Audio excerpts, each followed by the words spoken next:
करोड़ों करोड़ों कार्यकर्ताओं के प्रेरणा स्रोत श्री अमित शाह जी का मैं बहुत ही अभिनंदन और आपकी तरफ से बहुत बहुत स्वागत करता हूं। धन्यवाद।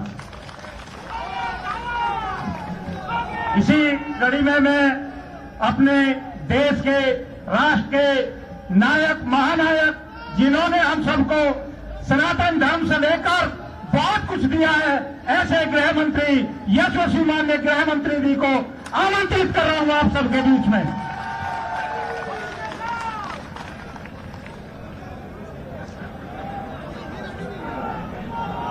अमित शाह जी, अमित शाह जी, अमित शाह जी, मेरे साथ बोलिए, भारत माता की। अरे मैं चौधरी साहब के गांव में आया हूं, वही ऐसे आवाज होगी क्या? दोनों हाथ उठाइए, उठाइए दोनों हाथ। 300 पार के संकल्प की मुट्ठी पीछे और प्रचंड आवाज से बोलिए, भारत माता की, भारत माता की, भारत माता की। मंच पर उपस्थित हमारे पश्चिम क्षेत्र भारतीय जनता पार्टी के अध्यक्ष भाई मोहित बेनीवाल जी, हमारे प्रदेश के सह प्रभारी कैप्टन अभिमन्यु जी, हमारे लोकप्रिय सांसद जिन्होंने पूरे बागपत क्षेत्र के अंदर विकास के लिए दिन रात 8 साल से परिश्रम किया है, ऐसे हमारे डॉक्टर सतपाल सिंह जी, भारतीय जनता पार्टी के राज्यसभा के सांसद और प्रवक्ता श्रीमान जफर इस्लाम जी, हमारे जिला प्रभारी हिमांशु मित्तल जी, जिला अध्यक्ष जी श्री सूरजपाल सिंह जी, प्रदेश के प्रवक्ता जो हमारे पूरे पश्चिम क्षेत्र में घूमते हैं भाई आलोक अवस्थी जी, और जिनको जिताने की मैं अपील करने के लिए आया हूं, हमारे युवा विधायक, आगे आओ योगेश, आगे आओ, योगेश धामा जी। और आज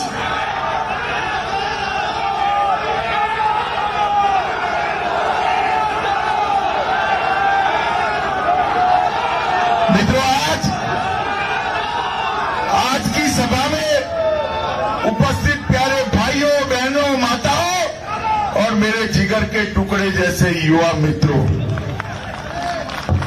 आज यमुना के तट पर बसे महाभारत कालीन बागपत के गांव में मैं भगवान त्रिलोकीनाथ तीर्थधाम और भगवान पार्श्वनाथ जी के मंदिर को प्रणाम कर कर मेरी बात की शुरुआत करना चाहता हूं। मित्रों, ये 5 पथ में से एक पथ है बागपत, जिसको पांडवों ने अपने हाथ से बसाया था, और जो 5 गांव प्रिय थे पांडवों को, पूरे साम्राज्य के बदले में 5 गांव आगे थे कौरवों से, उसमें से एक अपना ये बागपत था। ये ऐतिहासिक भूमि है। यहां पर मैं आया हूं तब पूरे देश के किसानों के मसीहा और उत्तर प्रदेश में जमींदारी को नाबूद कर कर छोटे किसानों को जिन्होंने अपना हक दिलाया, ऐसे चौधरी चरण सिंह जी को भी प्रणाम करता हूं। मैं राजा मिहिर भोज और राम प्यारी चौहान को भी प्रणाम करना चाहता हूं। जब मैं यहां आया हूं तब अशोक चक्र विजेता वीर विजेंद्र पाल सिंह तोमर को भी याद करना चाहता हूं, जिन्होंने गोवा को मुक्त कराकर आज भारत का अभिन्न अंग बनाने का काम किया है। मित्रों, सबसे पहले मैं क्षमा प्रार्थी हूं, मैं थोड़ा देरी से आया हूं। आज ही हम सबके बीच में से स्वर साम्राज्ञी लता मंगेशकर जी नहीं रही। आज उनका निधन हो गया।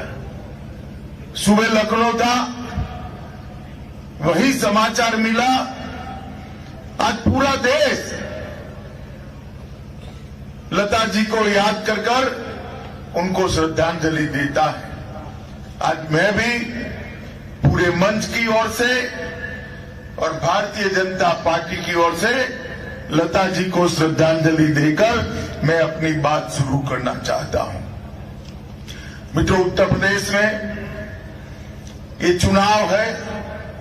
कुछ लोग इस चुनाव को विधायक बनने का चुनाव समझते हैं, कुछ लोग इस चुनाव को मंत्री बनने की सीढ़ी मानते हैं और कुछ लोग इस चुनाव को अपने आगे के राजनीतिक भविष्य के साथ जोड़ते हैं।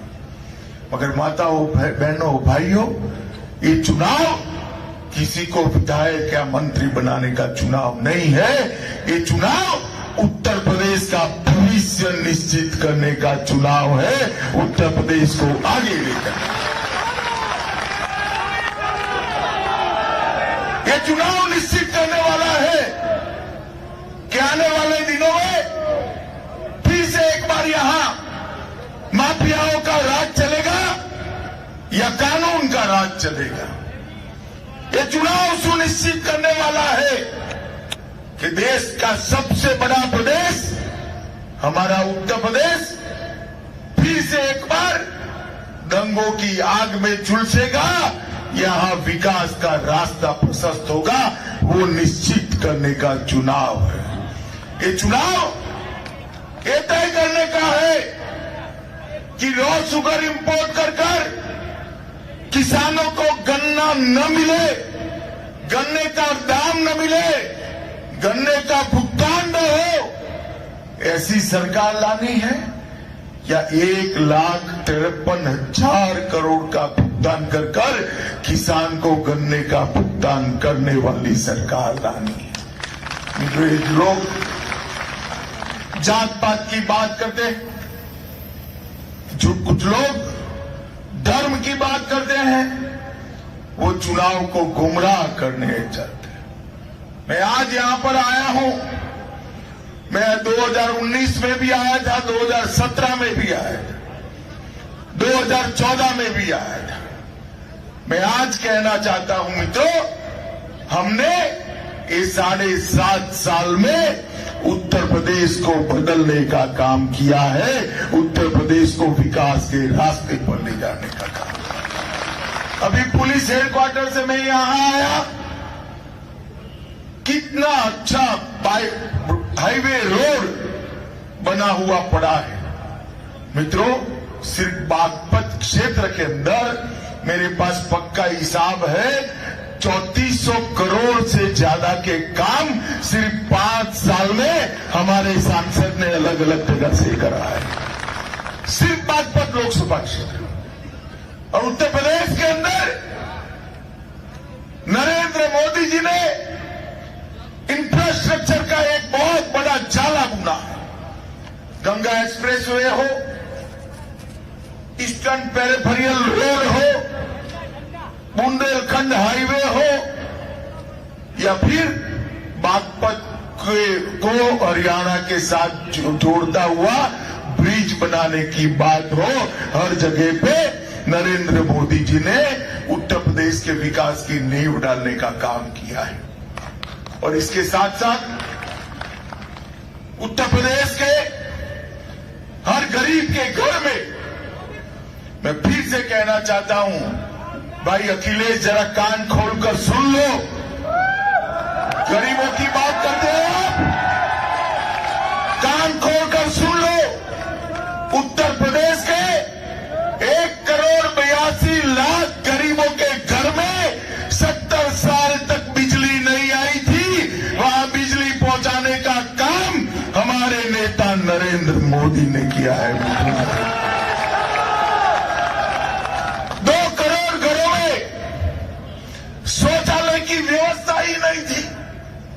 माताओं बहनों को, बच्चियों को कितनी परेशानी होती होगी। 2 करोड़ घरों में शौचालय पहुंचाने का काम हमारे प्रिय नेता नरेंद्र मोदी जी ने किया है। मित्रों, नरेंद्र मोदी मित्रों, 82 लाख गरीबों को 42 लाख गरीबों को घर देने का काम नरेंद्र मोदी सरकार ने किया है। 1 करोड़ 80 लाख से ज्यादा बहनों को, माताओं बहनों तालियों बजाइएगा, 1 करोड़ 80 लाख बहनों को फ्री ऑफ कॉस्ट गैस का सिलेंडर देने का काम ये नरेंद्र मोदी सरकार ने। मोदी जी ने सारी योजनाओं को भेजा, योगी जी ने ये सारी योजनाओं को आपके घर तक पहुंचाने का काम किया है। मित्रों, मैं पूछना चाहता हूं कि ये जो पिछड़ों की बात करते हैं, गरीबों की बात करते हैं, दलितों की बात करते हैं, क्या अधिकार है आपको बात करने का? सपा बसपा सपा बहन जी और भतीजे की, बुआ भतीजे की सरकार 15 साल चली या ना चली? भाई जोर से बोले, चली या ना चली? ये गरीबों के घर में क्यों कुछ नहीं आता था? अरे कोरोना आया, मोदी जी ने विश्व में सबसे पहले जिन देशों में इसकी वैक्सीन ढूंढ ली गई उसमें से हमारा भारत एक है। मोदी जी ने जब वैक्सीनेशन का कार्यक्रम, टीकाकरण का कार्यक्रम शुरू किया, ये अखिलेश यादव विरोध करते थे। वो कहते थे ये तो मोदी टीका है, मत लगाइयो मत लगाइयो। उन्होंने नहीं लगाया, उन्होंने भी नहीं लगाया। सार्वजनिक रूप से कहा मैं तो नहीं लगाऊंगा, मगर 1 महीने के बाद डर लगा तो गुपचुप टीका लगा दिया। मित्रों, माताओं भाइयों और बहनों, आप जरा हाथ खड़ा करिए तो कितने लोगों के टीके लग गए हैं? लग गए ना? उत्तर प्रदेश में भारत में सबसे ज्यादा संख्या में टीके लगाने का काम नरेंद्र मोदी जी और योगी आदित्यनाथ ने किया है। मित्रों, अगर अखिलेश जी की बातों में आकर टीका न लगाते तो मुझे बताओ, बुजुर्ग भाई यहां सामने बैठे हैं, माताएं बैठी है, अगर हम टीका न लगाते तो एक तीसरी लहर में सुरक्षित रह पाते क्या? रह पाते क्या? अरे भाई, यूपी किसके हाथ में सौंपना चाहते हो? ऐसी बचकाना राजनीति करने वाले लोगों के हाथ में, या मोदी जी जैसे पूरे देश का टीकाकरण करने वाले? मित्रों, मोदी जी और योगी जी ने कोरोना काल के अंदर उत्तर प्रदेश को सुरक्षित करने का काम किया है। मित्रों, उत्तर प्रदेश को सुरक्षित करने का ये जो जोड़ी है बहन जी और अखिलेश जी की, 15 साल शासन करे, 15 साल में उत्तर प्रदेश 15 साल में उत्तर प्रदेश देश की 7वें नंबर की अर्थव्यवस्था था। कितने नंबर की? कोई ताकत नहीं थी इसको आगे बढ़ाने की। 5 साल आपने हमें दिए, योगी आदित्यनाथ को मुख्यमंत्री बनाया, ऊपर से मोदी जी ने आशीर्वाद दिए। आज उत्तर प्रदेश देश में 7वें नंबर से आगे बढ़कर दूसरे नंबर की अर्थव्यवस्था है। मगर आप तालियां मत बजाइए, मैं अभी कहने आया हूं, एक मौका भारतीय जनता पार्टी को दे दीजिए। 5 साल में भारत में नंबर 1 की अर्थव्यवस्था उत्तर प्रदेश को। मित्रों, सपा बसपा विकास की बात करते हैं, उत्तर प्रदेश को आगे बढ़ाने की बात करते हैं। 10 साल तक सोनिया मनमोहन की सरकार चली, इसमें सपा और बसपा का भी समर्थन था। एक प्रकार से कांग्रेस, सपा और बसपा की सरकार चली। मैं पूछना चाहता हूं अखिलेश जी को और बहन मायावती को, 13-14 के बजट में आपने उत्तर प्रदेश को कितना रुपया दिया? वो तो साहब आंकड़ों की बात ही नहीं करते हैं। आंकड़े की बात आती है तो एक ही आंकड़ा याद है, ये इत्र वाले, समाजवादी इत्र वाले के वहां से 250 करोड़ रुपया पकड़ा गया, इसी की बात याद आती है। और उनके पेट में दर्द होने लगता है। कहते हैं मोदी जी बदला ले रहे हैं। भाई अखिलेश, किससे बदला रहे हैं? कौन है ये इत्र वाला? आपका बताओ जरा। बताना चाहिए, नहीं बताना चाहिए? और अगर कोई नहीं है तो आपको क्यों दुख हो रहा है? भाई बताओ, जो टैक्स भरे बगैर ये पूरा मंच भर जाए, इतना रुपया अपने घर में रखा हो, इसके वहां रेड करनी चाहिए या नहीं करनी चाहिए? जोर से बोलो, करनी चाहिए या नहीं करनी चाहिए? अखिलेश जी कहते हैं नहीं करनी चाहिए। खैर अखिलेश जी, आप तो नहीं बताओगे 13-14 में उत्तर प्रदेश को केंद्र ने क्या दिया था। मैं बताता हूं माताओं, भाइयों, बहनों, बागपत के लोगों, उत्तर प्रदेश को 13-14 में मनमोहन सिंह जी ने 66,623 करोड़ रुपया दिया था। मैं फिर से बोलता हूं, 66,623 करोड़ रुपया। अभी अभी मोदी जी ने बजट लाया, 22-23 का बजट। 22-23 के बजट में 66,623 करोड़ से बढ़ाकर 1,46,500 करोड़ रुपया उत्तर प्रदेश को दिया है। मित्रों, 500 कहां 66,000 करोड़ और कहां 1,46,000 करोड़। मित्रों, मैं आपको बताना आया हूं, ये 5 साल में हमने यूपी को श्रेष्ठ यूपी बनाया है। अगले 5 साल में हम यूपी को बेस्ट यूपी बनाकर आपके हाथ में देंगे। मित्रों, आपके हाथ। हमारे शासन में एक भी दंगा नहीं हुआ। अखिलेश की सरकार थी। पश्चिम यूपी के सारे मतदाता भाइयों बहनों जानते हैं किस प्रकार से दंगा हुआ था। तुष्टीकरण करने के लिए, एक वर्ग विशेष के लोगों को खुश करने के लिए हमारे हजारों जवानों को जेल की सलाखों के पीछे डाल दिया था। जो विक्टिम थे उनको आरोपी बनाया, और जो आरोपी थे उनको विक्टिम बनाकर छोड़ दिया गया था। इन दंगों के अंदर जो काम अखिलेश ने किया है, माताओं, भाइयों, बहनों, हम भूल सकते हैं क्या? भूल सकते हैं क्या? मित्रों, मोदी जी ने इस देश को सुरक्षित करने का काम किया है। यहां पर देश में 10 साल तक सोनिया मनमोहन की सरकार चली, और ये सरकार 10 साल तक पूर्ण इकबाल के साथ चली। क्या होता था 10 साल में? पाक प्रेरित आतंकवादी आलिया, मालिया, जमालिया देश में घुस जाते थे, हमारे जवानों के सर काट कर ले जाते थे। ले जाते थे या नहीं ले जाते थे? कोई ऊप करता था?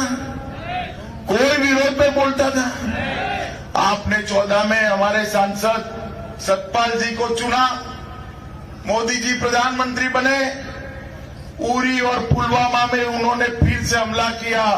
उनको लगा कि अभी भी मौनी बाबा मनमोहन सिंह की सरकार है। उनको लगा अभी भी कांग्रेस की सरकार है, मगर वो भूल गए कि सरकार बदल चुकी है। अब नरेंद्र मोदी जी प्रधानमंत्री है और भाजपा की सरकार है। मित्रों, 10 ही दिन में पाकिस्तान के घर में घुसकर सर्जिकल स्ट्राइक और एयर स्ट्राइक कर आतंकवादियों का खात्मा बुलाने का काम देश के प्रधानमंत्री नरेंद्र मोदी। और मोदी जी ने पूरे देश के अंदर एक संदेश भेजा। किस प्रकार का संदेश? कि भारत के जवान और भारत की सीमाओं के सामने आंख उठाकर नहीं देख सकते, वरना उनको दंड देने का काम भारत के प्रधानमंत्री नरेंद्र मोदी जी करते हैं। मित्रों, मुझे बताओ माताओं, भाइयों, बहनों, बागपत वालों, ये तो देशभक्तों का प्रदेश है। कश्मीर से धारा 370 हटनी चाहिए थी या नहीं हटनी चाहिए? ईश्वर बोलते नहीं है, बताओ भैया हटनी चाहिए थी या नहीं हटनी चाहिए? हटती थी क्या अब तक? हटती थी? जरा जोर से बोलो, हटती थी? आपने दूसरी बार मोदी जी को पूर्ण बहुमत दिया। 5 अगस्त 2019 को मोदी जी ने धारा 370 को उखाड़ कर फेंक दिया। और ये अखिलेश बाबू पार्लियामेंट में मेरे सामने बैठकर कहते थे खून की नदियां बहेगी। अरे अखिलेश, क्या खून की नदियां बहेगी? क्या बहेगी? किसको डराते हो भाई तुम? वो कहते थे खून की नदियां बहेगी, किसी की एक कंकर डालने की भी हिम्मत नहीं हुई। मित्रों, हिम्मत नहीं हुई, और आज कश्मीर भारत का अभिन्न अंग बनकर बैठा है। मित्रों, चुनाव ये दो विचारधाराओं के बीच में, जो अपने परिवार के लिए चुनाव लड़ रहे हैं और जो देश के लिए चुनाव लड़ रहे हैं, जो एक जाति के लिए चुनाव लड़ रहे हैं, जो उत्तर प्रदेश के गरीबों को खुशहाल करने के लिए चुनाव लड़ रहे हैं, जो माफियाओं को संरक्षण देने के लिए चुनाव लड़ रहे हैं, और दूसरी ओर माफियाओं को खत्म करने के लिए चुनाव लड़ा जा रहा है। मित्रों, निर्णय आपने करना है।